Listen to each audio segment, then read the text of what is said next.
It works. Okay. This close?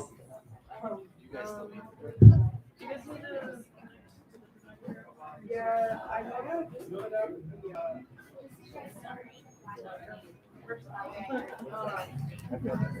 just put up with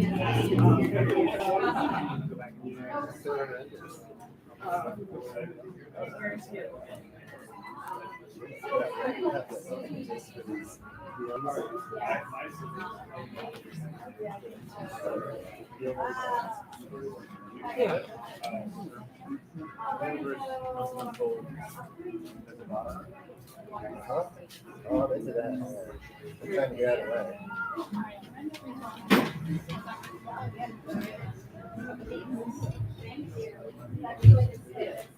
Hey, we all made it here today. Woo! We're gonna go ahead and get started. First off, I'm gonna hand it off to Katie. She's gonna do some announcements.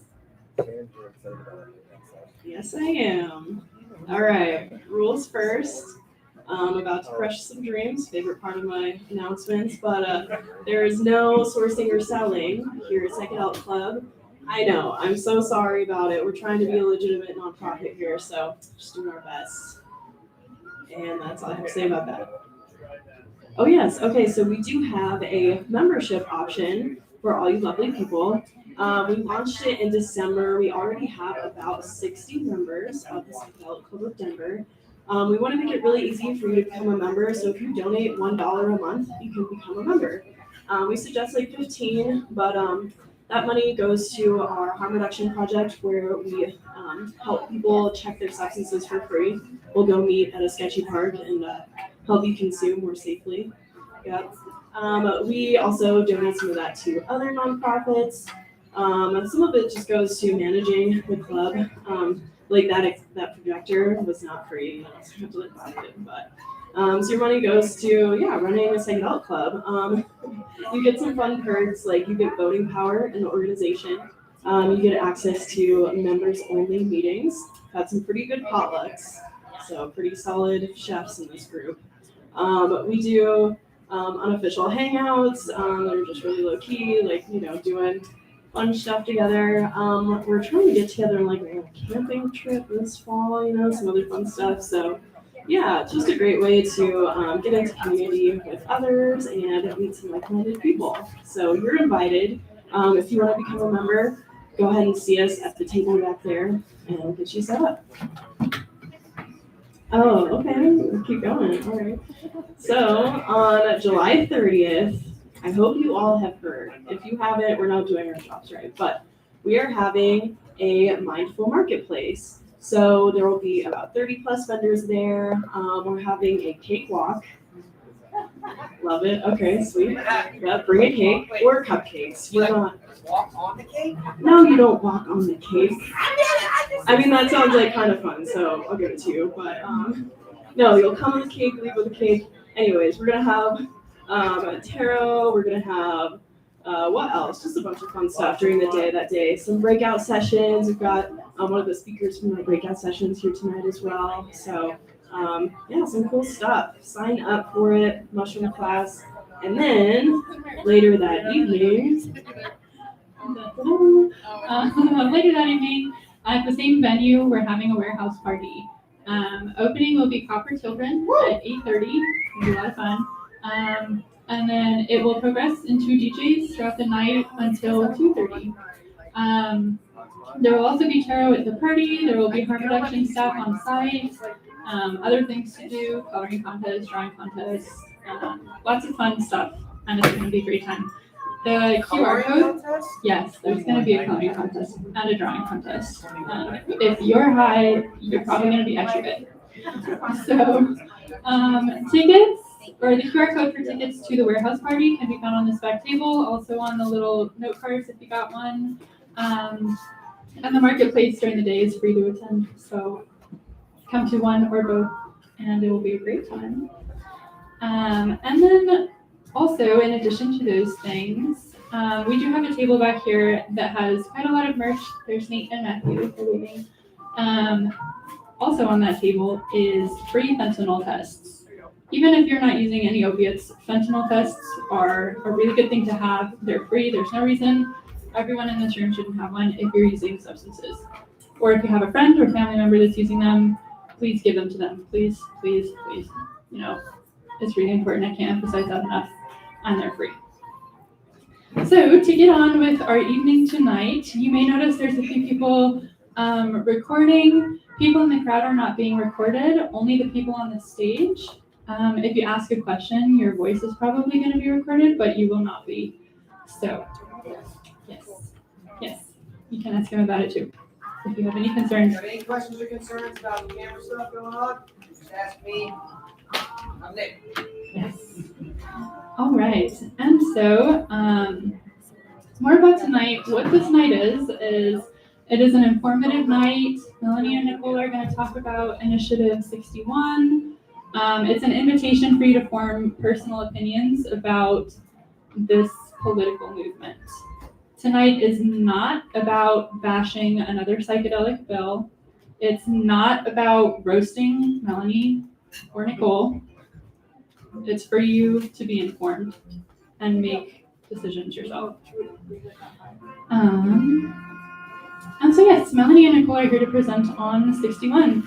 First, they're going to present a bit about the bill, talk a bit about who they are, and then afterwards, we're going to have space for questions. We do have to be out by 9, but there should be plenty of space for questions, and Melanie and Nicole will be staying a little bit after to help answer any questions as well. A lot of people in this room are also very informed on the bill, so you can meet other people, network. And without further ado, I will present. We have Melanie Rose Rogers, who worked in the projector, and also Nicole Forrester, who both of these people are co-proponents of 61. So here we go. If we can give them a round of applause. Good evening, everybody. This is the initiative we're putting up here. We don't have copies for you, but it is here and it's half a page. And we're gonna go through it chunk by chunk. So we will get to the initiative itself. And yes. And before we begin, I'm just going to ask everybody to just get settled into where we're sitting. We're on the ground. Just take a couple breaths with me. We've made it. We've arrived. We're here. Thank you all for showing up and for being here. And we're just going to take a couple deep breaths. Okay, through the nose. Out through the mouth. We're going to do this for 5 deep breaths. So 4 more. Through the nose. And out through the mouth.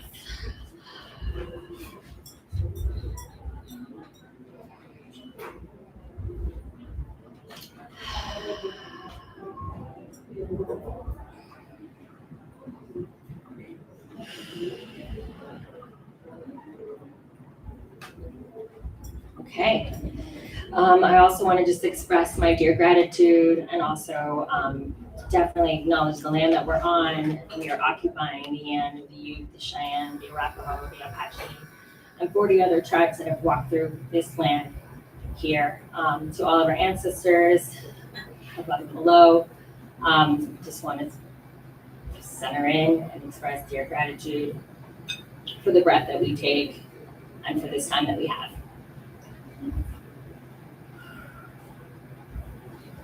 Okay. I think we're gonna just give some background to, why we're here, and Nicole can walk us through that so you can understand a little bit what we're gonna cover today. Hi, everyone. Thank you, Psychedelic Club, for having us tonight to speak about Initiative 61. To start, we're just going to introduce ourselves and then kind of walk through how we came to be proponents for this initiative behind us. We'll go through the initiative. It's less than a page long, so we can literally show every piece of it tonight so that people can come to a clear understanding of what it contains. And then Melanie and I will just kind of talk about a common things that come up and things that we think you guys should know about what's going on in this space in Colorado. I think a lot of people here have been paying pretty close attention and are pretty informed on the policy landscape around natural medicines in Colorado in 2022, so that's awesome. We really want to spend a lot of the rest of the time answering questions and having dialogue with all of you. So I'm hoping that anybody here that came with a question has a chance to ask that question, has a chance to get that question answered. We do want to give a lot of time for questions, and then And then I also want to acknowledge Peter Cristoni. He's also part of Initiative 61. He has a very in-depth presentation, and he unfortunately isn't with us tonight. I don't know how many people are here to see Peter specifically, but just wanted to acknowledge him, and he's done a lot of great work in examining actually both initiatives. He's just, a fellow concerned community advocate, and he's done a lot of work looking at both initiatives, but we don't have that presentation today. But I do have a feeling we'll be announcing a Zoom or something for people that really want to get to the meat and bones and comparison of both initiatives in the eyes of a concerned community advocate. So just want to give a shout out to Peter. He's not with us, but we really appreciate him and all of his work. And he did give that presentation, I think, last night at the NOAC Society meeting in Boulder. They usually put those up on YouTube. And if you're not familiar with the NOAC Society, they're a great nonprofit based out of Fort Collins, Denver. They do events here at the Mercury monthly, I think on Thursdays. I don't know which one. But definitely check the NOAC Society out if you're not familiar with them. Cool. Okay, great. Yeah, I can go ahead and start. I'm Melanie Rose Rogers. I am an advocate and activist, a community organizer. I work in the nonprofit area, and just want to give some background. I'm also the co-founder of Expunge Colorado. We are a Colorado nonprofit that provides free access to record sealing. So that's helping impacted lives all throughout Colorado, those who have had impact with the law and have an eligible criminal case. We have our annual clinic happening October 15th for anyone that you may know that has a record. This is beyond just cannabis records as well, anything that's eligible in the state of Colorado. I also do social justice work. I'm the interim executive director at Cannabis Impact Fund, a cannabis nonprofit dedicated to racial justice within and beyond the cannabis industry. I'm deeply rooted in social justice, anti-racism, and here, and excited. One thing I'll ask is, how many of you are familiar with Denver's Initiative 301? This is, how many of you worked on Initiative 301? Can you stand up, please? I want to, just give a shout out to everybody who was part of that. Thank you. I worked on it too. Thanks so much. When people ask how to get here, what brings me to being a co-proponent, I really do love to give a shout out to the group in 2018 and 2019. Denver was the first city to decriminalize psilocybin mushrooms. Folks on the room that helped with that, I was one of 6 petitioners. So that means my name was on every ballot if you signed it. So thanks again. It was a community grassroots effort. It was so exciting. There was definitely, we were united. This had never been done before. And here we were about to decriminalize psychedelics, psilocybin mushrooms, being the first city ever. So shout out to that work. And we did that, what's different a little bit between then and now is right now is, that was grassroots. That was like, we didn't know if we were going to get there. It was all volunteers. It was a very strappy shoestring budget, but we managed to do it. And so I definitely like to give some background to that's kind of what got me here. And I'm also a patient advocate. I've helped pass laws in the state of Colorado to expand medical cannabis access to include autism and any condition for which an opiate is prescribed. I believe in natural healing. Yeah, that's a little bit about my background, who I am, and where I come from. And yeah, so just really involved with the community work. Nicole, will you introduce yourself? My name is Nicole Forrester. I also work on I-301, and that's how I kind of came to be active in this space. Outside of that, I have worked in the healthcare field for 10 years. Started off working as a pharmacy technician right out of high school, and then I went on to get a degree in speech language sciences and psychology.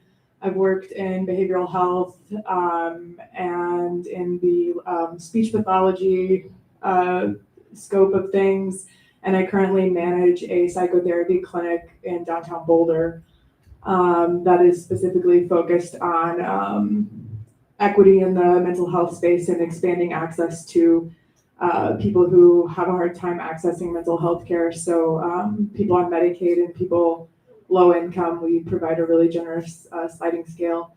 So I do a lot of work in the mental health and just the healthcare space, and have seen, the strengths of that field as well as the weaknesses, specifically around just accessibility. Like, can't think how many times I have provided a service to somebody that I myself could not access. And I think a lot of people that work in that space can understand that, and definitely is how that space can be when we start talking about equity and accessibility. So when we move on to talking about psychedelics, I'm very passionate about how we can be having access conversations and equity conversations and bring that into this space. The work that I do as an activist is all volunteer. It's all sort of a passion for me. I guess I've been doing this activism work for 3 years now, and I've done that all as a volunteer. And I think from the perspective of like this work doesn't support me, I support it. And that's the relationship I have with it. So it can be a lot of times.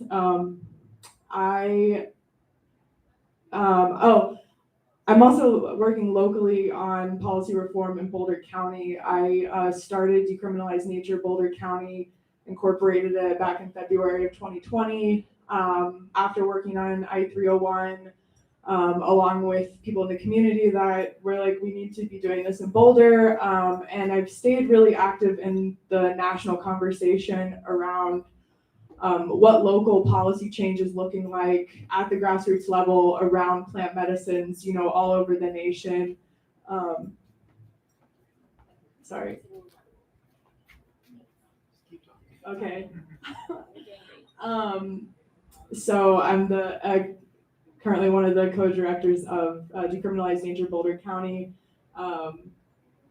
which is working to work directly with City Council to decriminalize plant medicines and maybe even all drugs in Boulder as soon as we can. So exciting things are happening there. If you want to get involved locally, reach out about that. We have been pretty active doing that. Another member of our team, Rumsey's here tonight, so definitely talk to him or me if you want to get involved locally in Boulder. And I think kind of would be helpful if we just kind of walk through like what things have been like for us, like after I-301 and that kind of thing. And yeah. Sure. So after Initiative 301, my healing journey really began.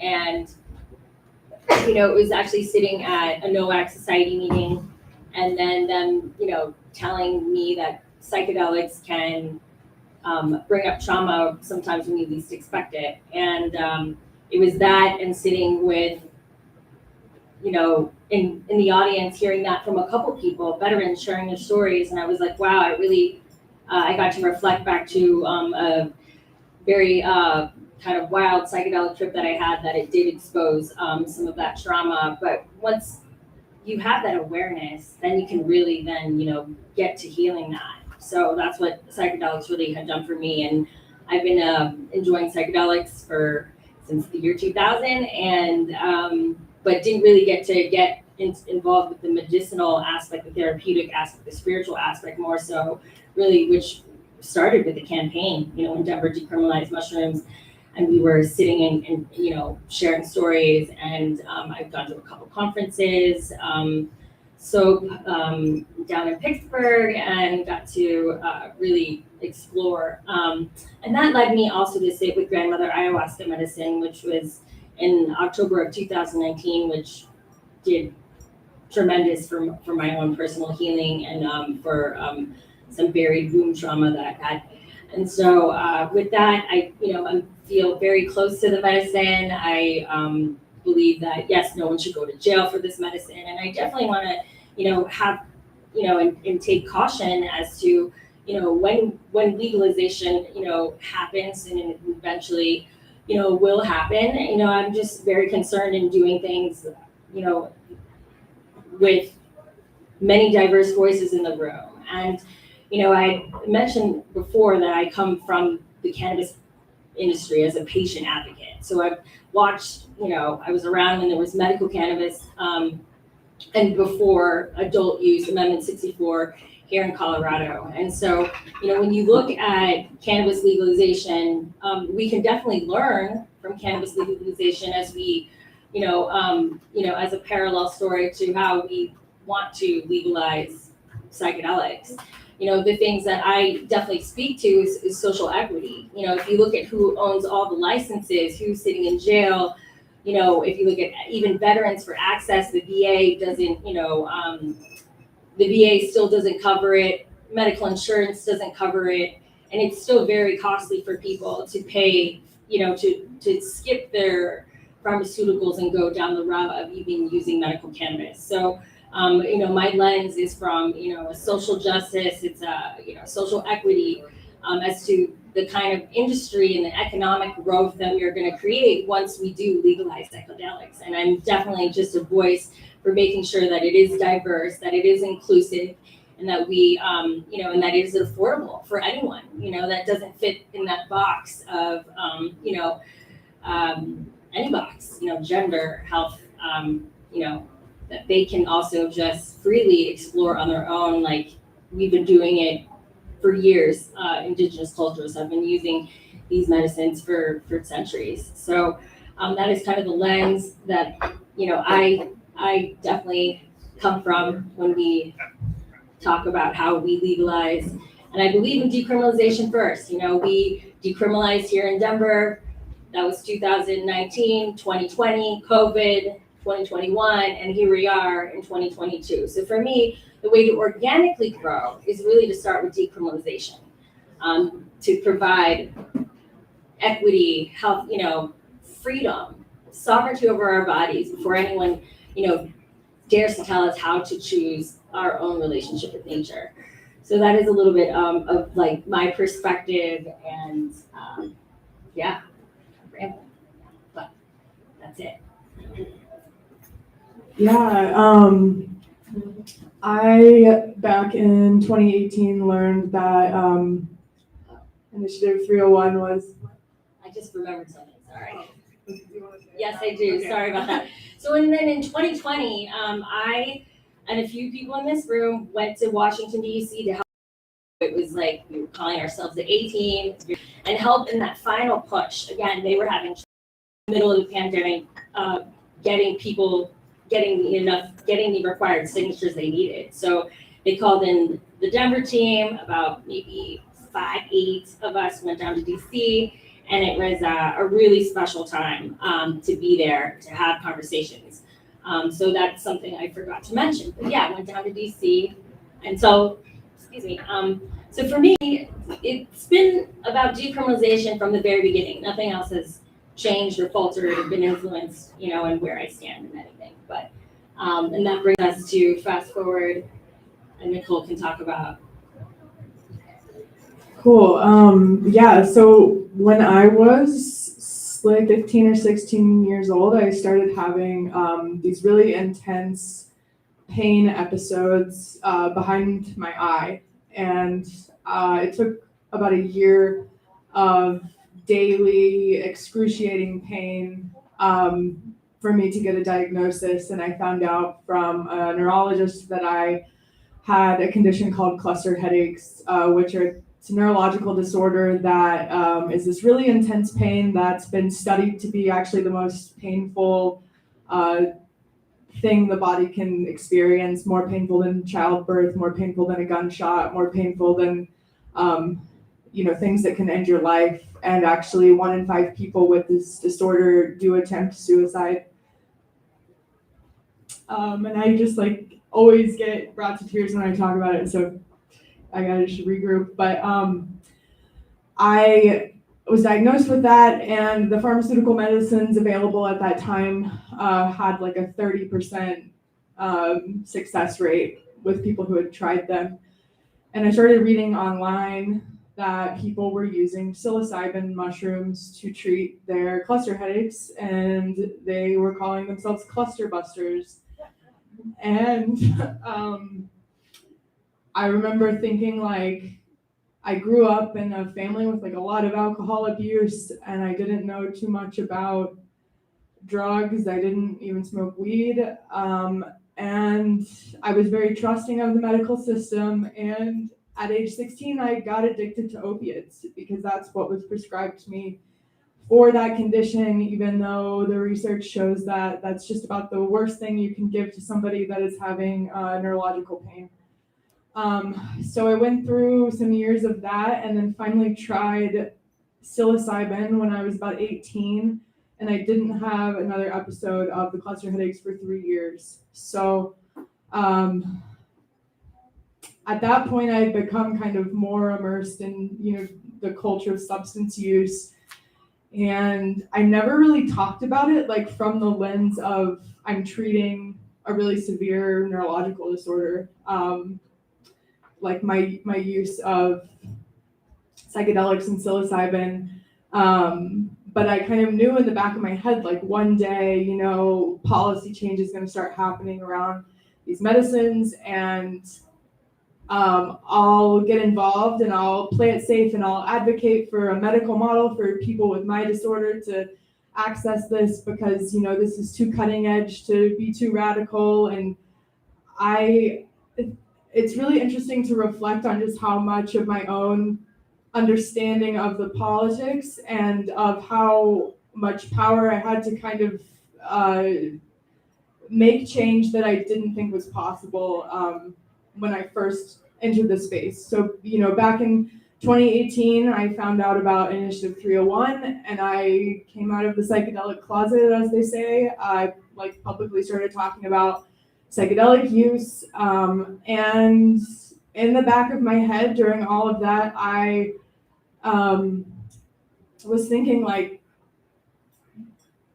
was I learned so much from that campaign, really ingraining into me why we have to decriminalize these medicines first. Why the way I was thinking for kind of this medical model being the only way wasn't actually what I really even believed. It was what I thought had to happen in order for us to kind of play it safe. And so, yeah, I think just the most interesting thing for me to reflect on is just how easy it can be in this space to just give away our power as people and as community to affect policy.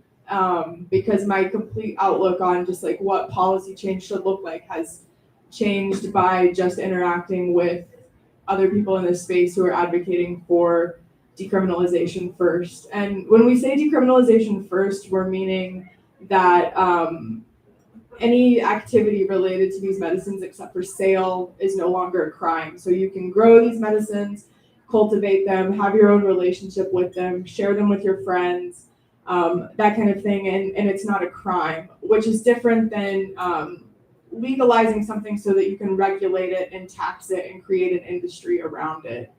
I personally don't think that we're in the time to push forward a legalization model for several reasons.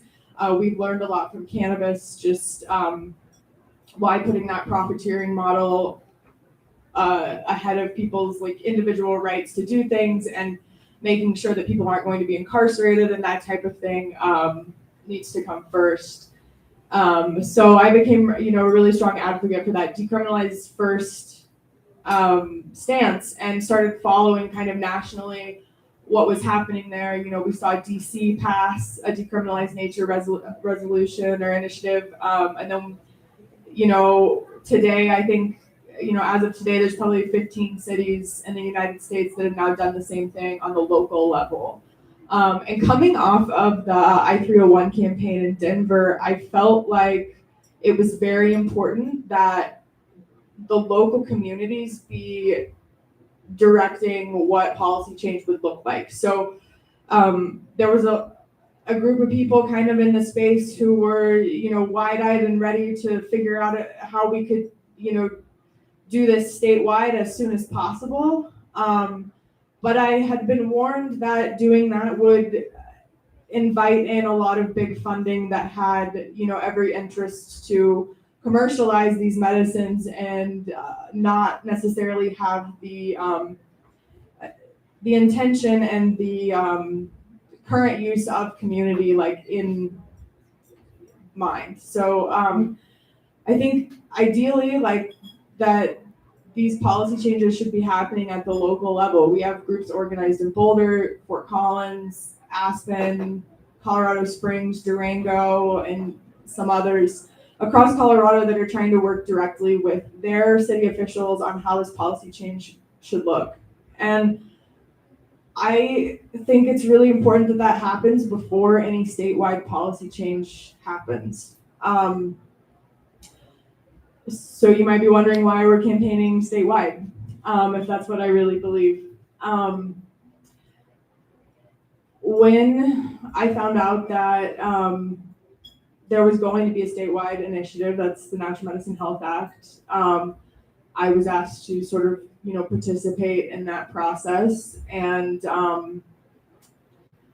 throughout community meetings and town halls and meetings where we got to see the draft of the language, I didn't feel aligned with it.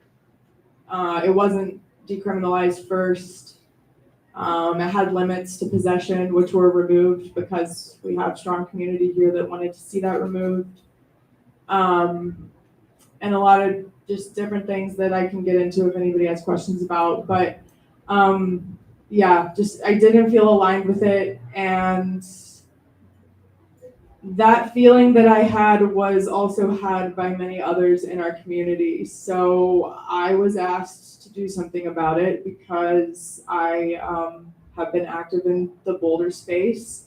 It was asked by a lot of people coming off of town halls that were being held and other events and being put on a committee that was, responsible for creating policy reform that would be equitable, and to try to convince the people behind the National Medicine Health Act to incorporate what the people at the grassroots level in Colorado were asking for.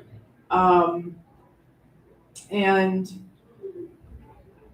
so started drafting this Initiative 61 and asked Melanie to be the co-proponent. And we came up with this language by polling internally. So kind of to contrast the big polling that's done, around the general public's understanding of this, to craft, policy language like a big organization would do. We surveyed the affected people. So the people that were showing up to weigh in on this, to support it, to not support it, people like in our community, and found that the things that were most important to people were making sure that there was decriminalization first, no regulation at this time, and making sure that there was a democratic process involved in any policy change that would happen. One of the biggest things that we have advocated against is creating closed task forces. So any sort of policy that's going to give power to a select amount of people to then tell the government, the regulatory agency, how policy change should look like. We've advocated for open task forces, so something where there's going to be like no seated members, where all people affected by the policy are going to be informed that it's happening, and things like that. And pushed hard for that to change in the Natural Medicine Health Act, and it didn't. So there is a closed task force in the Natural Medicine Health Act would be an example of that. And so those were really the big things that people felt, consistently we were hearing that people wanted to see. Overall, though, it felt like it was a big push that this is too soon to really be doing anything, and we want to see local communities do it first. And I do still really strongly hold that opinion that I think it would be great to see cities lead the way in Colorado, figuring out in their city what's right for their city. Yeah, and you want to get into language? I'm just gonna just hop onto a point that Nicole had mentioned about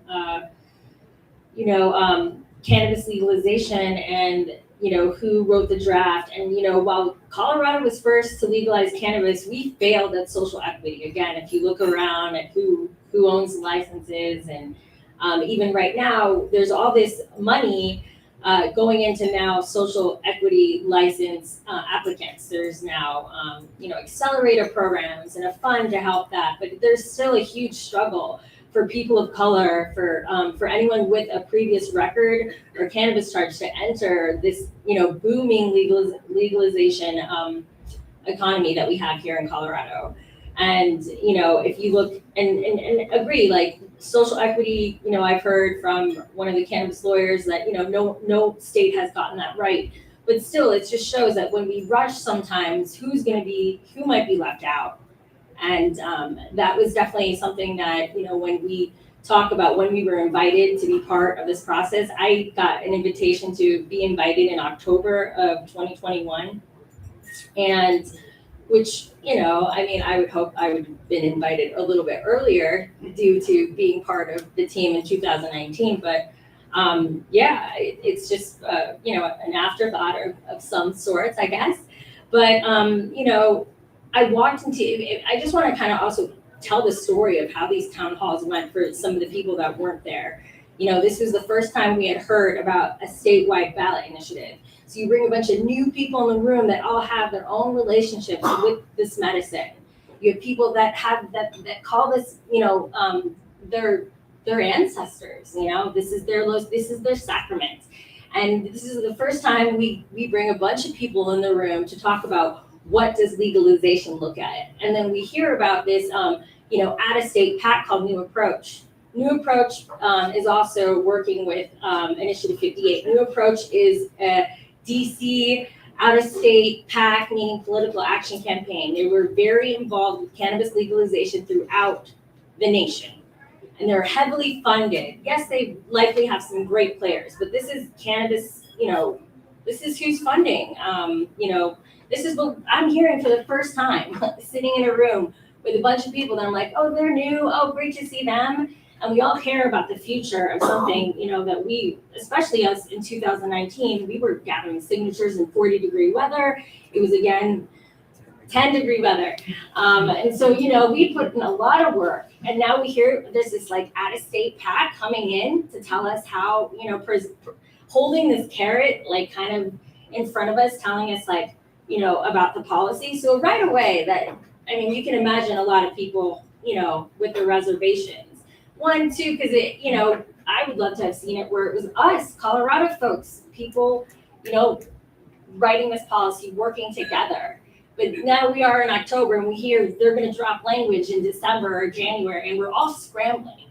So again, there wasn't, as someone who's been involved since 2018, there wasn't really this due process of getting people invited, getting diverse people.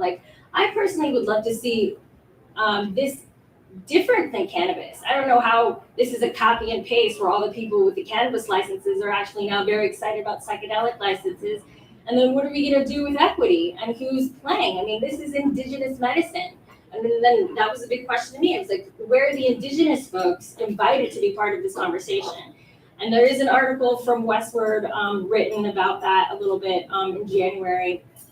One of the first articles that dropped, and it was said that, you know, there weren't very many people of color in the room creating this. And that's a shame because, again, you know, these substances that we're talking about, DMT, psilocybin, psilocin, ibogaine, all indigenous medicine.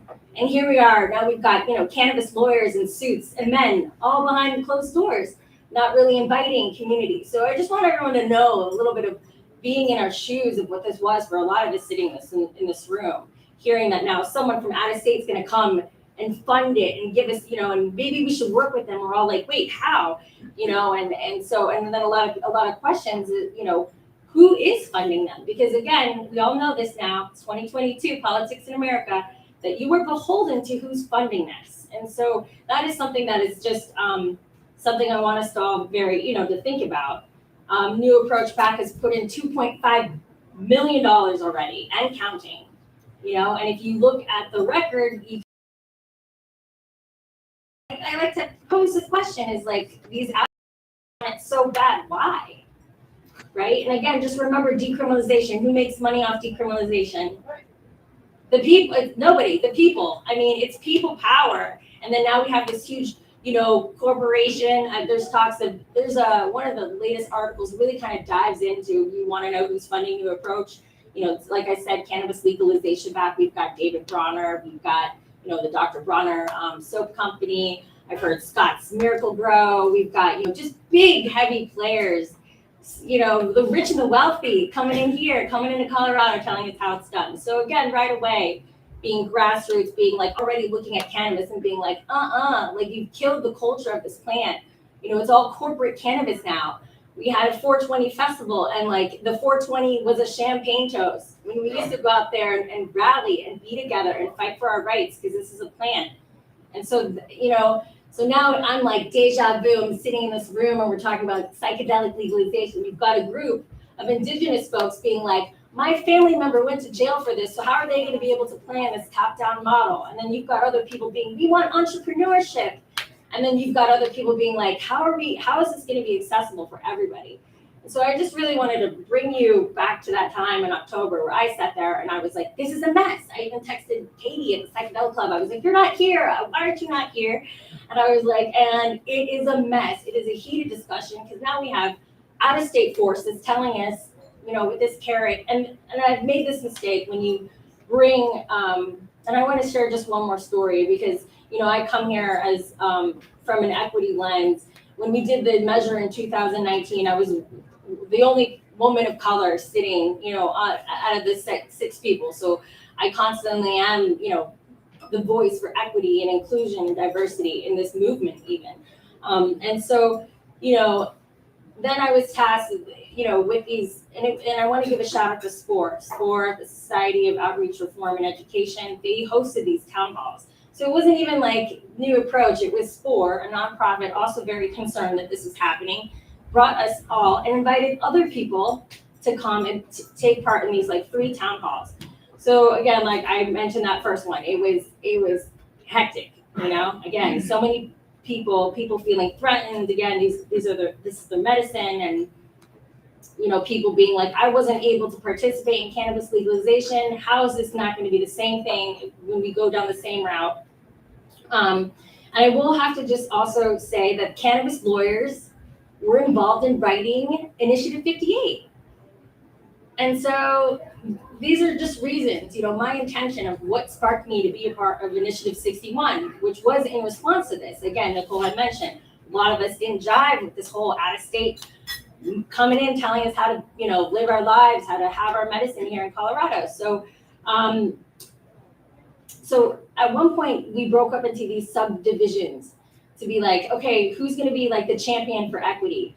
One mistake never to do, guys, if anyone's asking you to champion equity, don't put all the people of color in one group and be like, you guys are going to fight for equity. Thank you, Reddy. Yes, that is not the way to do it. We need people, we need everyone to be talking about equity, okay? And so imagine this, I host the first equity meeting, And it is like, I mean, you would think we would all be coming together for this, right? No. We're also now like, oh, like people just didn't know, and then we're talking about why we have to talk about certain policy, and people aren't even on board with. Wait, this is someone who uses his medicines, Los Niños, calls them their ancestors. She says to me, this is transactional. You're trying to like make money off my ancestors, and I was like, wait, I'm not. But it was just like fast forward, trying to get everyone on the same page of like this out of state thing is coming in hot, and we have to get something together. So you can imagine we didn't get much together. I mean, I at one point had to give up the whole equity co-share thing, saying like this is something that the whole group needs to be talking about. We're not going to give it to the few voices of color in the room to fight for equity as we talk about potential legalization, profiteering, tax and regulation of what is, people's ancestors and ancestral medicine and spiritual medicine and the divine itself. And so I just wanted to, just give you all that, what it was like for me, like what it's been like, up to this far. And so, yes, Nicole asked if I would be a co-proponent behind Initiative 61. And, I agreed to it, but, raise your hand if you've ever ran a ballot initiative. Okay, few people, yes. Yeah. But like, this is something, you need thousands, millions of dollars, you need resources, you need grassroots. But again, we just got out of COVID. We're still just trying to figure out how to socialize, like and get back out of the underground that we have been. So I just want to paint the picture of what it really was like for us. And I knew in my mind, I knew in my heart, yes, this was like without a doubt, this was a fuck yes. I'm going to be a co-proponent behind another initiative to just decriminalize, because I believe in that. I've never faltered away from that. And my heart said yes. My mind was like, you're crazy, like. But I'm really happy we're here. I see it as, I'm here purely, and I prayed on it. I pulled all my oracle cards, and I, really prayed. I slept on it, and then I told Nicole, I was like, yes, I will be a co-proponent for this. I believe in it so much. And then I spent the first month kind of in shock, like, oh my God, what did we just do? How are we going to fund this? How are we going to do the rest of it? Getting, the next steps of the state. So we've been grassroots. No one has paid us a cent to be here today. No one has paid, thousands of dollars or giving us like all these resources to, gather signatures, none of that. I just want everyone to really know that, when you think of the differences between the two, no one is paying me to be here today. I'm here purely on divine and my own will and my choice. So, just wanted to. I'm sorry, who put it on the state? Sorry, what was that? Who put it on the state ballot? I mean, who put it on the state? We did. So, okay, so there's currently two initiatives that are potentially going to be, I'm not sure, okay, so there's two initiatives, the Natural Medicine Health Act and the Initiative 68. We are the co-proponents. 58. No. You said 68. Oh, Sorry. Hold on. Okay, rewind. Let's There are back two up. initiatives currently, Initiative 58, which is the Natural Medicine Health Act, and Initiative 61, which is the initiative that we are the co-proponents on. Initiative 61 was very much a reaction by community to Initiative 58. In order to get onto the ballot, you have to petition and get the signatures, as we all know. I'm not sure. I know that Initiative 58 has turned in their signatures. I'm not sure if they have the official yes, but there could potentially be two on the ballot this November. And we are talking about the one that we are the co-proponents of, but also explaining to, how that kind of ties in and relates to the role that community played in 58 and how we sort of responded. Right, so you want to state the community, but it sounds like it's already gone up to the state. Yes, both of these. What you didn't want. So I think what Melanie had just hit on really well is like the tension that happens when you put a bunch of people in a pressure cooker and talk them. tell them to talk about politics in the middle of a global pandemic. Nobody wants to do that. And a lot of people in this space were asked to do that over the last year. And that's where I found myself in that same kind of mindset that I hit on at the beginning of like realizing how easy it is to kind of give your power away in this space. I had the choice then to say, you know, I am somebody who has, you know, another related to this space nonprofit, Decriminalize Nature Boulder County. You know, the things that I say in this space, people listen to. We were holding regular events. The decisions that we make, you know, people notice them. And so I had to make the choice, like, I'm, you know, involved in these policy decisions. So am I going to show up and, you know, join the side of something that I don't align with? Am I going to walk away completely because it seems like a big mess? Or am I going to be an example of like what we think should happen given these conditions? And that's how we came to be the co-proponents of this initiative. And if that answers your question.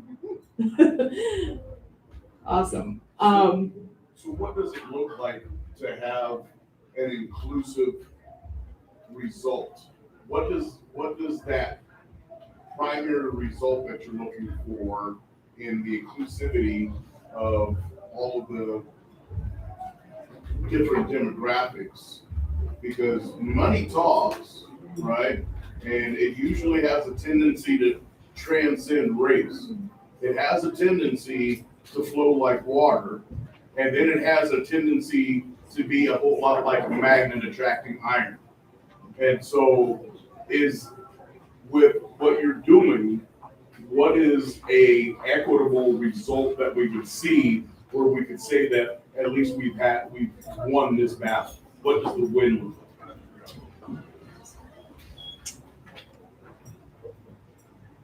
For me, I think the most important thing at this stage was like making sure that the story really got told of what was going on in this space in Colorado. And we couldn't have told that story without having the platform of a campaign.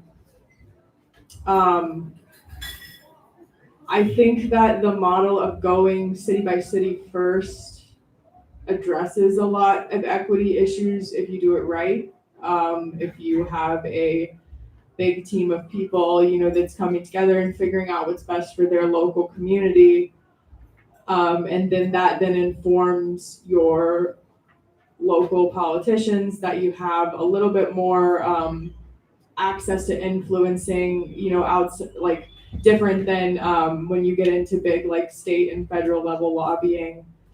And the other thing I think is that, you know, we can't like use the word equity has been so, you know, I don't even really know what it means anymore. I am navigating this space as a queer person, so I don't fully have body autonomy, you know, just in general. And so it's like, I hear the word equity get used and I'm like, well, nobody like me was ever included in that process. And so I just kind of tune it out when I hear it.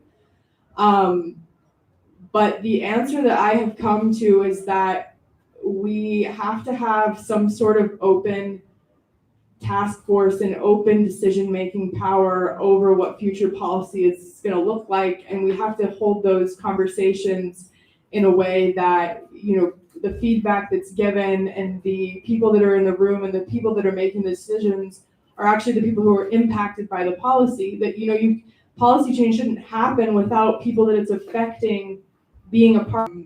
And that's what happens, you know, really. And then we call it equity because we added the equity person. Like, that's not equity.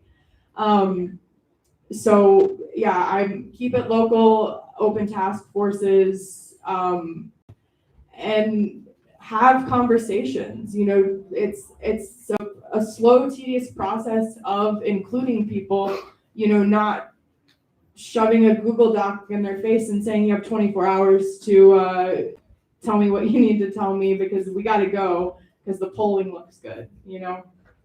And then I'll add that, like, The PAC money, who's going to it? The Natural Medicine Health Act. oh yeah. Yeah, Okay, so that's who's. Yeah. Okay.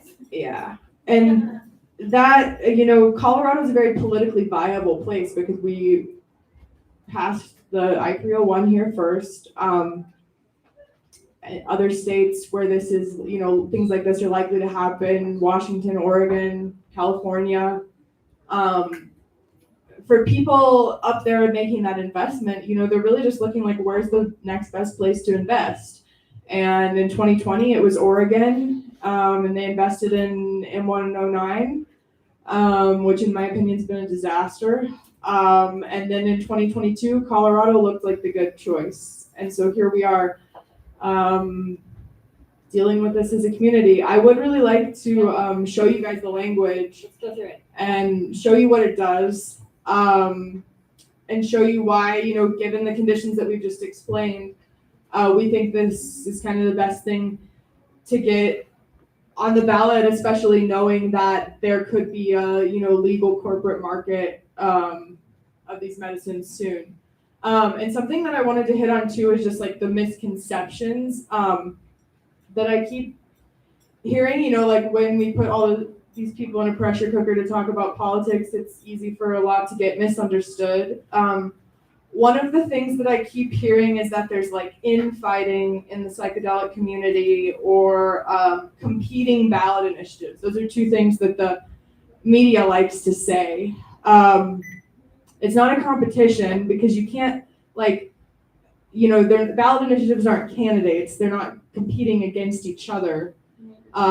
We are participating in a democratic process that our state allows us to. Citizens can put something on the ballot. They can attempt to do that. I come from Texas and you can't do that in Texas. So, we're simply just doing something that we can do as citizens in a state where we can have an impact on policy. And everybody was asking, well, what do people want to see? If we are all rallied around what we don't want. So what do we want? And this is what we came up with. This is what we came up with in the time frame that we had to come up with. People are like, well, couldn't you have done this and that? It's like, yeah, maybe if we had more time, but given that, again, we were a reaction to something that Nicole and I didn't align with and community members, this is what we got, and what we feel like we did a good, fairly good job with the time frame that we got, but it's really basic decriminalization. So the first kind of thing that we had to figure out was, are we going to revise the Controlled Substances Act or are we going to create another act? And we chose to go with just revising the Controlled Substances Act because it would have been a very simple initiative and it would have accomplished, kind of the bare bones of what we were trying to accomplish. And it would have, and because of that choice, we were limited in our scope of what we could do. So a lot of people have questions of like, well, why, just deeper questions about a lot of it about, regulation and legalization and those types of things, which are held under an act where you're, directly creating a new process.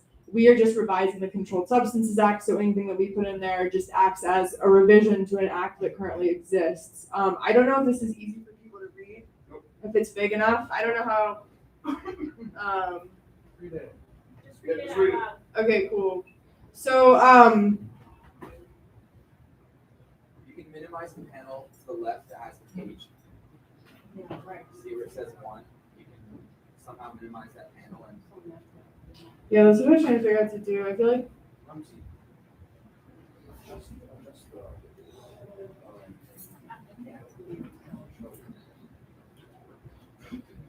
I can't figure out how to get that to go away.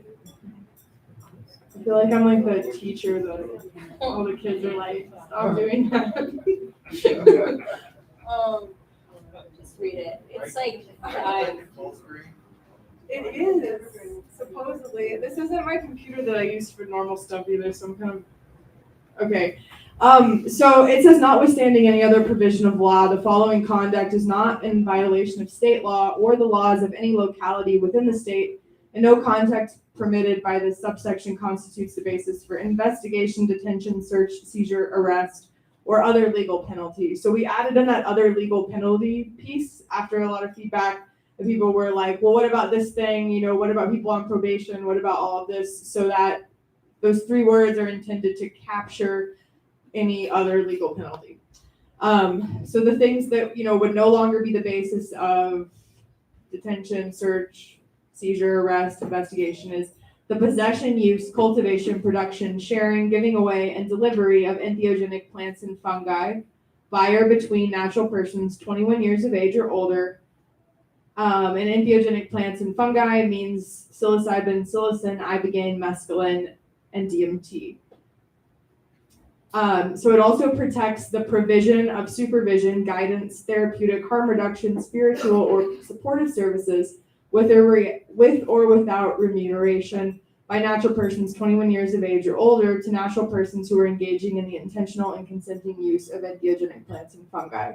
So that intends to protect anybody who is facilitating, and it even leaves room for them to be able to charge for the facilitation, for the harm reduction, for services provided around the medicine, just not for the exchange of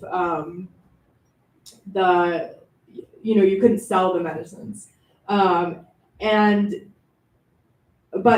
because it has to do with natural persons and not corporations, you know, there's obviously a limit to how you could benefit from that little room of, you know, being able to financially support yourself based off of things you might be doing with these medicines. So it's really intended to support somebody who might be providing harm reduction services and charging for it, somebody who might be facilitating a journey with somebody, you know, once or twice, and that person that was, you know, doing the medicine felt like the person facilitating should be paid for that. It's meant to protect that, but not to protect, you know, any corporatized type of sale and that kind of stuff. It also protects the possession of paraphernalia designed for use in the cultivation, production, storage, use of entheogenic plants and fungi by a natural person 21 years of age or older. And then, except as otherwise prohibited by law, nothing in subsection 7 of this section shall be construed or interpreted to permit a person to distribute or sell any amount of such entheogenic plants and fungi for remuneration as part of a business, promotion, or other commercial activity. So you cannot sell the medicines, you can't have a business selling them, that kind of stuff. And then it goes into effect 30 days after the vote, as defined by the Colorado Constitution. So that's really it. It's short. Anybody can understand it. I think there's a big benefit to short policy a lot of the time. It's not overcomplicated. It's not something that we're going to have to like continuously go back and revise and fix and catch the mistakes that we made. It's something that's very simply just making things that are already occurring no longer a crime. A big point that I try to really always hit on is when we talk about equitable access, are we talking about protecting the rights of people to do what they're doing now? Or are we talking about creating a new system that is going to be at the expense of the system that currently exists, and then tell people that that's the only way that they can access it, and then do things like make it cheaper and call it equitable? So it's that distinction between protecting currently occurring access from legal penalty and then creating a whole new industry that's going to have barriers of entry. And so I think both can exist, but I think a really important thing is that we start with something that looks like this. So when I going back to like saying they're not competing ballot measures, I do think that, you know, there is a way for regulation to look good, but the way that we are seeing it proposed in 2022, I didn't agree with. And as somebody who works in healthcare, I didn't agree with some of the rhetoric around how mental health was being talked about. So this is what we think would be best to see in 2022. And then hopefully we can all come to the table and decide on something that is more equitable and that is more in line with the intentions of affected communities in 2024 or at a later date. I saw a couple hands. Yeah, and yeah, I can't tell if there's two up. Well, you wanted to go first, so I'm gonna let him talk. Okay. Just real quick, I hear you saying these are not competing. What happens if both passes? That's what I was gonna Okay. So in the areas where they conflict, the one with more votes would trump that one. So it would, like, if Natural Medicine Health Act got more votes in areas where they conflict, to our knowledge, they don't actually conflict anywhere. They actually have, they interact with the Controlled Substances Act differently. So, yeah. And just quick follow-up, if they don't have that interaction, if natural medicine passes, does that mean essentially you're getting everything you want out of this included? Or what's excluded if that one wins? So okay, yeah, I see that what you mean. But because we're advocating for decriminalization first, we don't feel that the Natural Medicine Health Act does that. We don't feel like it fully actually decriminalizes these medicines, and that it has the intention to continue to hold that line as it progresses. The very same people behind it were quick to put in possession limits in California, and then to completely, not decriminalize it at all in Oregon. They say that's because M110, which was the full decrim initiative, was also on the ballot that year. That's complicated Oregon politics. That, it does matter to Colorado though, because we're all watching each other and learning. But we've seen there's, when somebody strives to profit off of something and create an industry, people who are doing that same thing outside of the industry are a threat to that industry, especially when they're, a lot of people are like worried about the danger of these medicines. And in the cities that have decriminalized, we haven't seen a risk to public health and safety following decriminalization. So we know that it's safe. And I always say, the only problem is that nobody's profiting. And so now people with corporate interests in this space are seeing that there's room to profit, room to commercialize, and room to come in and do that. So because they know that there is a strong grassroots movement behind Decrim First, they're going to try to make it look like that's what they're doing because they want the support of the people on the grassroots community. So we had to make the decision. We are reading this language. They're saying it's decriminalization. Is it the decriminalization by the way we define it? And we didn't think so. So then we're like, well, how would we define it? And this is how we have defined it. There is specific things in the Natural Medicine Health Act that seem to be that the intention is to add in limits. And that's the big thing that we have advocated against, is that nature should not be limited. We shouldn't be limited in how many cannabis plants we can grow. We shouldn't be limited in how many mushrooms we can grow and that kind of thing. And it's not because, we want this free for all, big, like any negative thing somebody could say about that. It's because the introduction of limits and anything like that, where you then give a law enforcement official any room to arrest, will be, you're essentially just giving them a key to arrest, to seize property, to harm, the most marginalized communities that we know are always affected by the drug war. So we don't want to add in any room where something like that can happen. And we don't think nature should be limited in people's ability to, grow it and cultivate it. Right, and if you look at the cannabis industry, I don't know how many people are following medical cannabis. Again, there was medical cannabis before there was adult use cannabis. And now, there was the passing of House Bill 1317 in 2021, and it now regulates the recommending practitioner for like over-regulates so much that this is because of House Bill 1317. This has put like a nail in the coffin for medical cannabis. Now there's pediatric patients that can't get they added in this rule. So again, we create legalization policy. We put DORA in charge of it. DORA is the Department of Regulatory Agencies. There's been a lot about DORA and even how they try to over-regulate medical cannabis practitioners, people giving recommendations.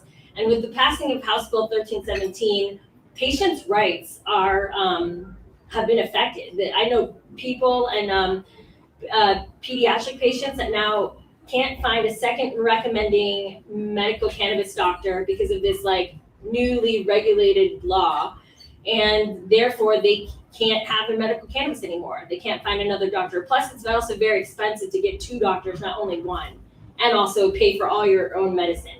So I just like to I come from that. I've seen what it's done to medical cannabis, and I am very, concerned about the same people behind closed doors writing that there's not going to be equity. And then yes, decriminalization, we'll give that to you now, but what's going to happen? They're going to want to regulate it because again, who makes money when all of us can grow our own food and our own medicine? Well, to answer that question, it's because in Florida they have fruit that falls off the trees, but they still sell it in the grocery stores. Okay, there are going to be a lot of people that are not going to want to grow their own medicine. 100%. There's going to be a lot of people who are incapable because of location or aptitude, who would like to take availability of the services of those who can produce these medicines. I'm a big fan of what you're doing.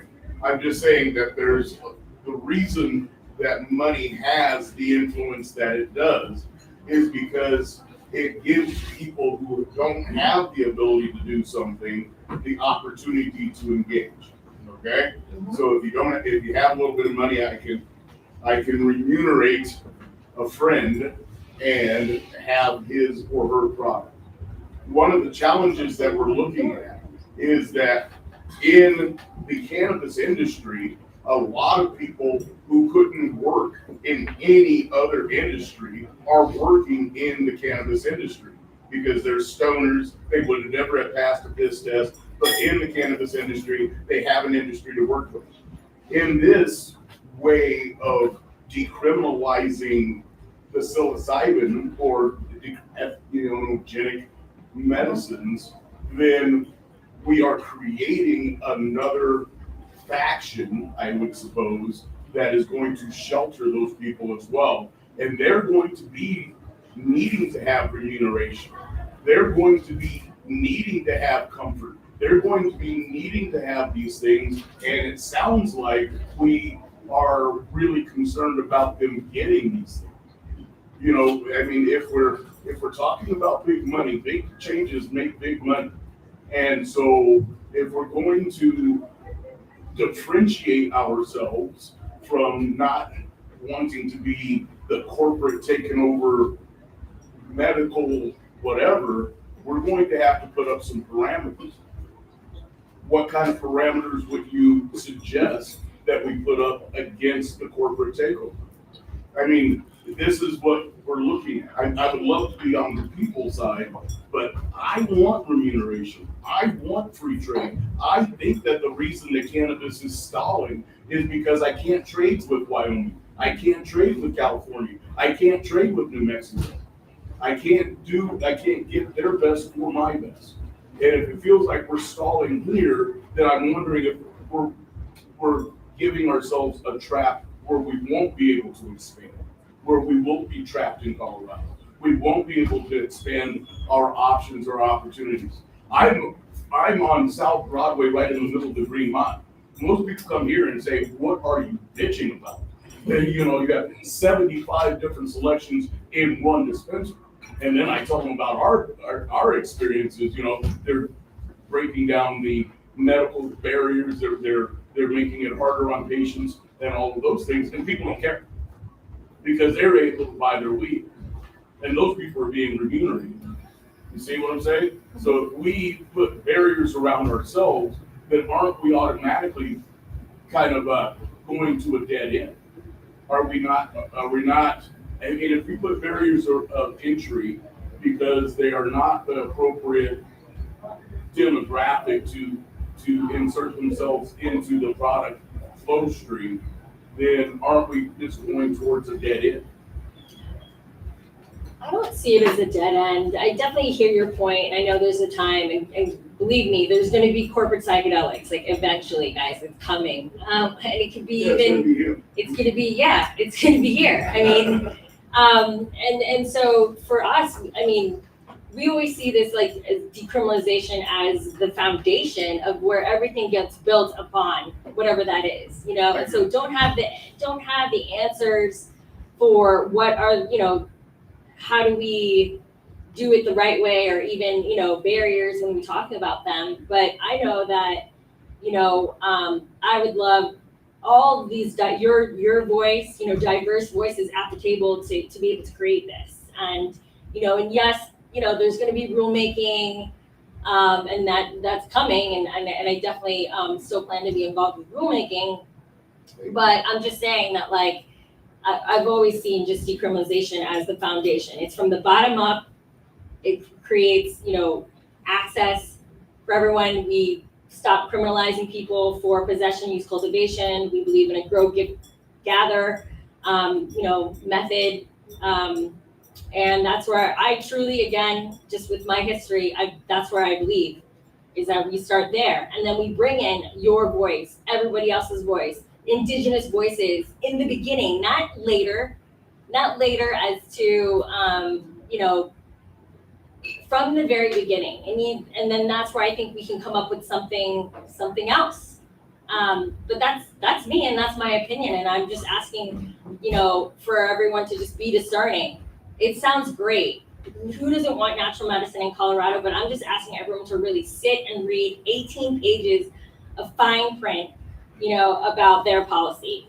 That's what I'm saying. And so again, given the time that we were, you know, given my background in equity and seeing, you know, the same people who have written legislation and where we're now in Colorado, and what's happening in a regulated model with medical cannabis access, I'm just asking everyone to really, you know, be aware, be discerning, and to really sit with it.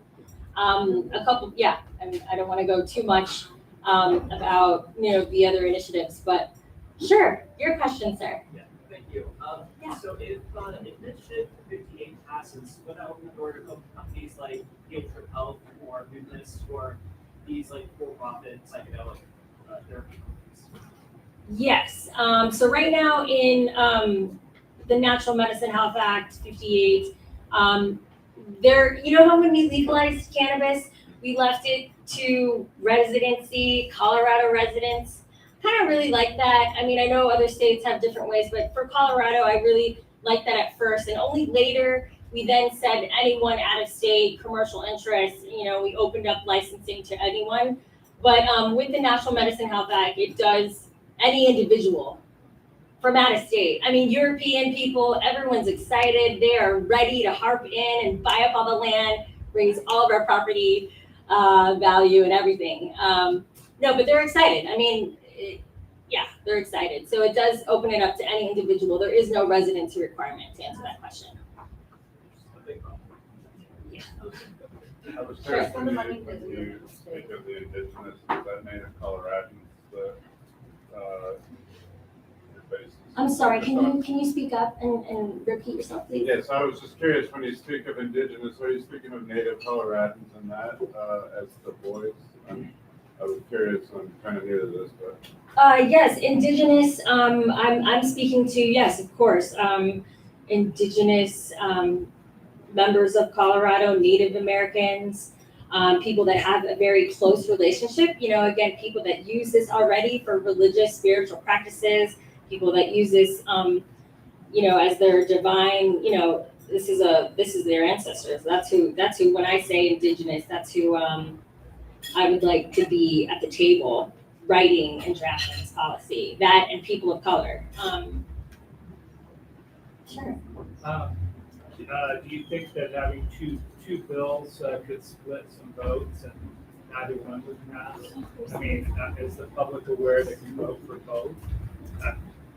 Yeah, I mean, I think you'll get your ballot and you'll see what's on it, and I think if you're, somebody who's excited about this space and wants to see anything passed, you would probably vote yes for both. If you're paying attention to everything and asking really critical questions and considering all the moving parts, you might vote differently. I think people generally understand that. I have been kind of frustrated just with the portrayal of it being a competition.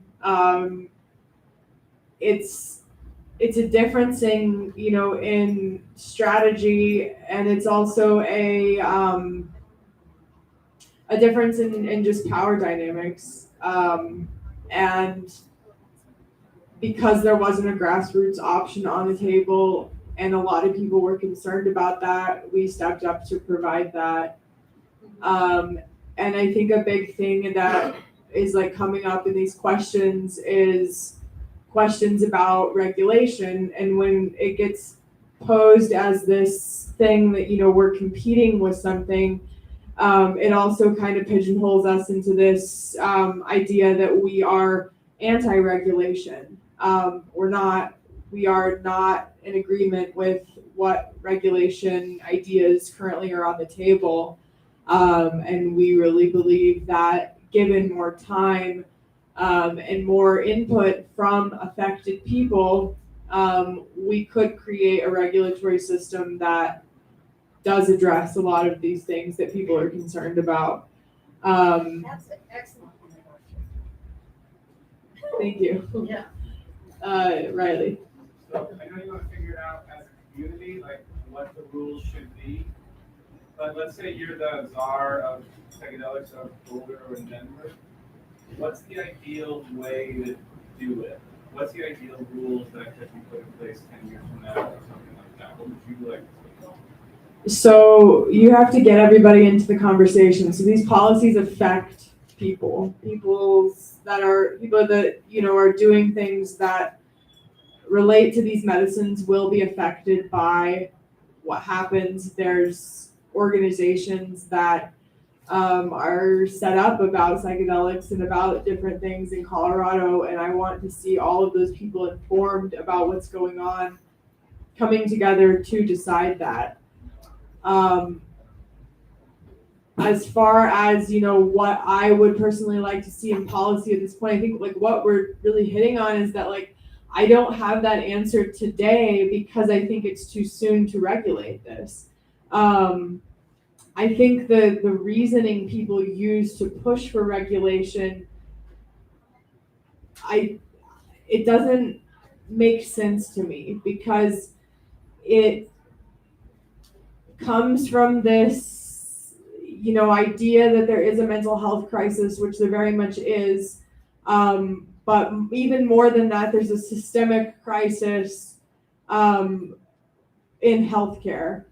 And if we push these medicines through that same system, then all of this argument about how we're going to end the mental health crisis with psychedelics, it doesn't track because you're putting it into a system that's causing the issues that are perpetuating the crisis. And I also think that this medicine, while a lot of people do use it and report really positive effects, we are right at the beginning of being able to research these things. And psychiatry has a notorious history of experimenting on people with medications, of making false claims about medications, and it also is capturing the most vulnerable patient populations. So putting a very, very powerful medicine into those hands, it doesn't seem like the right thing to do, and it is going to happen. And so how can we make sure that our individual rights are protected is what we're really concerned with. And I see that I hear people explain the proposed regulatory system as not being a medical model, but it's going to be decided on by healthcare providers, and it's going to be very much put through that same system. And I'm also not opposed to it going through that system. I know that it is coming. It's just, how do you frame it? And I don't think that the current framing that I'm seeing is always something that I feel comfortable supporting. So We have time for one or two more questions. Yes. So in the decriminalized model, I was thinking about what you were saying about it being accessible financially. Like from personal experience, I know it takes a lot of energy and money to grow certain things, whether you're an avid gardener or growing mushrooms in your basement. Like it takes a lot of money. And like, so in a decriminalized model, in order to get access to people, how does it work if it's like a donation based? Like you give somebody tomatoes from your garden and they want to pay you for them and as a gift. Like is it kind of the same reciprocity in terms of like trade or whatever one might call it? Not that anybody's charging anyone for anybody, but it's like, when I do free tattoos, I'm not a licensed tattoo artist. So if people want to Venmo me, they do. And if they don't have money, I do it anyway, So I'm just wondering, in a decriminalized model, does that work? Is that like a good way to start with community regulation in terms of making it a service that people can provide to people who don't have access to growing their own goods? yeah, so we're supporting like that, a grow, gather, gift model, and then you're kind of asking, well, what if somebody does want to pay, or what if, those types of tricky gray areas. The intention of what we have drafted is that if you are facilitating, holding space for somebody, you could charge for the work of, sitting with them or helping them integrate their experience or that kind of thing. You might have somebody that already has something set up or wants to provide harm reduction services, but it's difficult to say at this point like what could really be legally allowed, because these are of course still federally illegal. And so like in answering that, it's important that we're also understanding that when we talk about a legal system in Colorado, it's still federally illegal. So any licensed center in Colorado is also going to run into some of the same difficulties, with it being federally illegal still. And a big part of that's interesting, if you look into what's happening in Oregon right now, is the issues around insuring places like that. So that is a big issue that comes up with a really strict regulatory model, is that it's like impossible to insure, which makes the work really hard to actually do. And they're also very expensive. Yeah. You might have heard in Oregon, sitting with psilocybin is costing about $1,000. And so, yeah. Anyone have another question? Clayton? Yeah, so I sense in the conversation the desire to not frame it as adversarial, right? But I'm wondering how that fits into the model of Compass Pathways and other corporate actors have explicitly stated and identified Compass Pathways who seeks to privatize and own the rights to both the modality and the medicine. When somebody like Compass Pathways identifies decriminalization movements as the enemy in board meetings, how is it not adversarial? Right? Like, it's like, I sense that in the conversation, the desire not to frame it as like this side versus this side.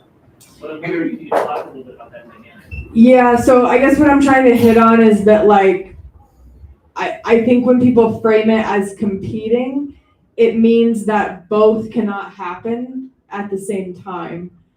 We know that things that we wish wouldn't happen, could potentially happen. And we are advocating for what we want to see, which is decriminalization. They have framed us as, they're aware that what we're trying to do is inherently threatening to their desire to privatize and monopolize this space. And we are against that happening. So, but the kind of competition that I'm trying to hit on being kind of a misconception is that, you know, one, that both of the initiatives can't exist together. And that telling the story should sound more like that 61 was a reaction to 58, to people not agreeing with things in 58. That maybe if a lot of people involved in putting together 61 had the choice, you know, we don't agree with 58, but that everybody doesn't have to have that same opinion. And that we aren't, you know, asking people to fight a side in a battle, but, you know, being up here as somebody who has led a lot of this work, you know, you do kind of have to pick a side sometimes. But yeah. One thing I wanted to make sure to say is that Melanie was talking about some Westward articles that came out.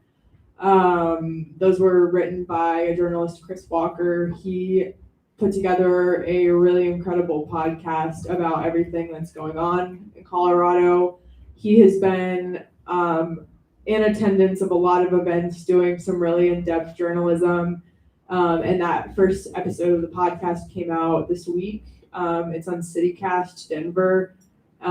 It's called, I can't remember what the actual episode is called, but if you look up CityCast Denver on wherever you get your podcasts, you'd be able to find it. It's called Ballot Trip. The fight for psychedelics is on. Yeah, so there we go Ballot with trip, the everyone. fight and the competition again. Ballot Trip.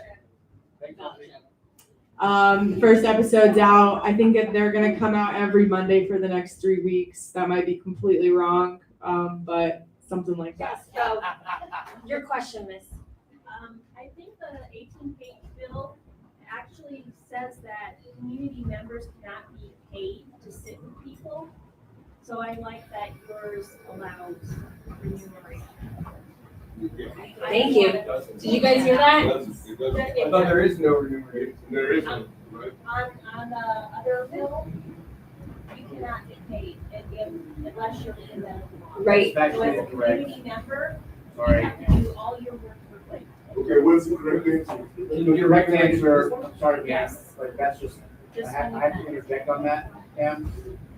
With 58, individuals who are not participating in the regulatory program can receive compensation for offering harm reduction, sitting, and guidance services with natural medicines. It's explicit in the measure on like page 14. Thank you. Okay. Yeah, so again, just read it, everybody. 18 pages, it's a lot to digest. Yes, one last question. Sorry, not to bogart questions, but my ultimate goal in this cause is universal access. Okay. It seems to me that one includes a traditional scientific model with an underground component, and yours is purely underground. How do you believe yours achieves universal access to this medicine faster? We aren't rushing. Yeah, that's it. We're not rushing. And I just, yeah, let's also remember, yeah, we're not rushing. And you know, this is all out there for us to definitely still be involved in. I hope everyone that's still here is going to be involved as this process goes along. I will say 61, we're still trying to get on the ballot. We don't have $2.5 million coming from out of state, paying canvassers $25 to get on the ballot. It's a purely grassroots effort. And we will also be organizing for 2024. This is a lesson here. So that's, you know, to your question, sir, like if it's not for, you know, and 58 has turned in all their signatures. So there's a chance 61 might not be on the ballot. And again, I'm as a proponent behind that, I knew that going in that, again, who's going to fund this? You know, decriminalization, is it sexy? Is it, you know, is it appealing to investors? No. So, and I knew that going in, but to have organic grassroots dialogue, that's what got me here in the first place. You know, it wasn't, money or any of that. It was just, let's talk about psychedelics. Let's talk about why no one should go to jail for these. Let's share stories. Let's create community. Let's find other people that are like-minded in this space. And so, yeah, I just wanted to add that August 8th is the deadline to turn in over 125,000 signatures. And that was always a hard uphill battle for me, for us, for everyone in this room that's out there gathering signatures in their respective markets and day to day. But I do it because it's still exciting. It's still exciting for me to have a dialogue. Why are there 2 initiatives? And after a while, 61 may or may not be relevant anymore when we get to November.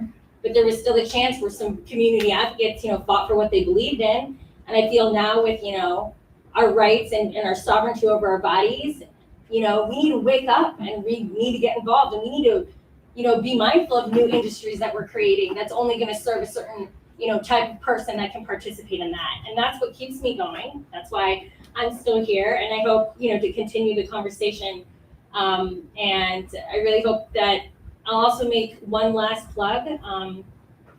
October 1st, the NOAC Society is putting on Emergence. So that is an event I really want you to save the date on. Emergence is the first psychedelic educational festival. It'll be in Rhino, 12 to 5 p.m., and it is all ages. And there's no, it's completely accessible. It's at Real Works, which used to be the Exo Center. So again, Denver is a prime spot for this, and I feel like, definitely take a moment and, meet each other and, be in this community and, just be discerning as to what happens as we continue on, this ballot trip.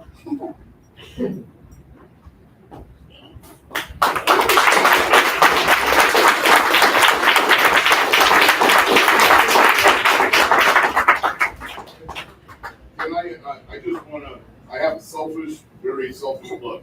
So I agree with making everything universal for people that want it. In that, on the 28th of this month, I will be talking to the Libertarian Party at their bowling alley on Colfax and Kipling, basically. But here is my suggestion, and if you're interested, I would love to have your input.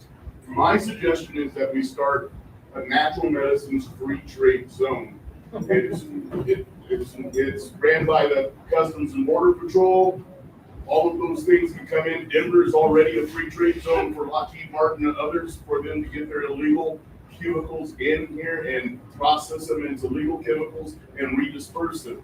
I suppose that we can do the same kind of activity in some of the nation's lands, since half of Oklahoma belongs to the nations again.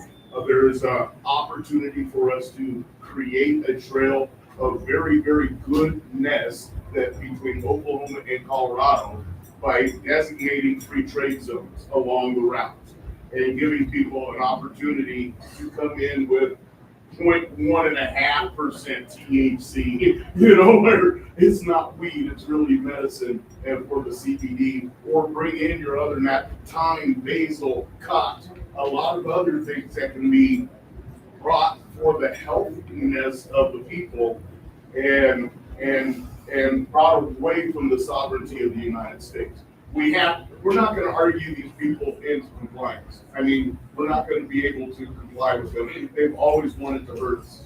We're going to have to put a territory of our own together where we can do what we want to do and then expose the rest of the nation to our goodness. So if you're interested in starting a free trade zone, cannabis free trade zone, I'm down. I would love to have your information, be able to get in contact with you. I'll be having that conversation with the Libertarian Party.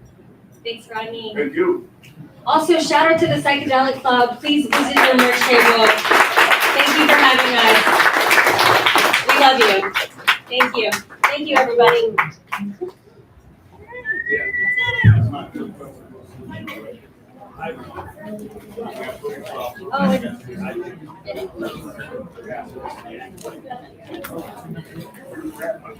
Also, we have our petition if you haven't signed it.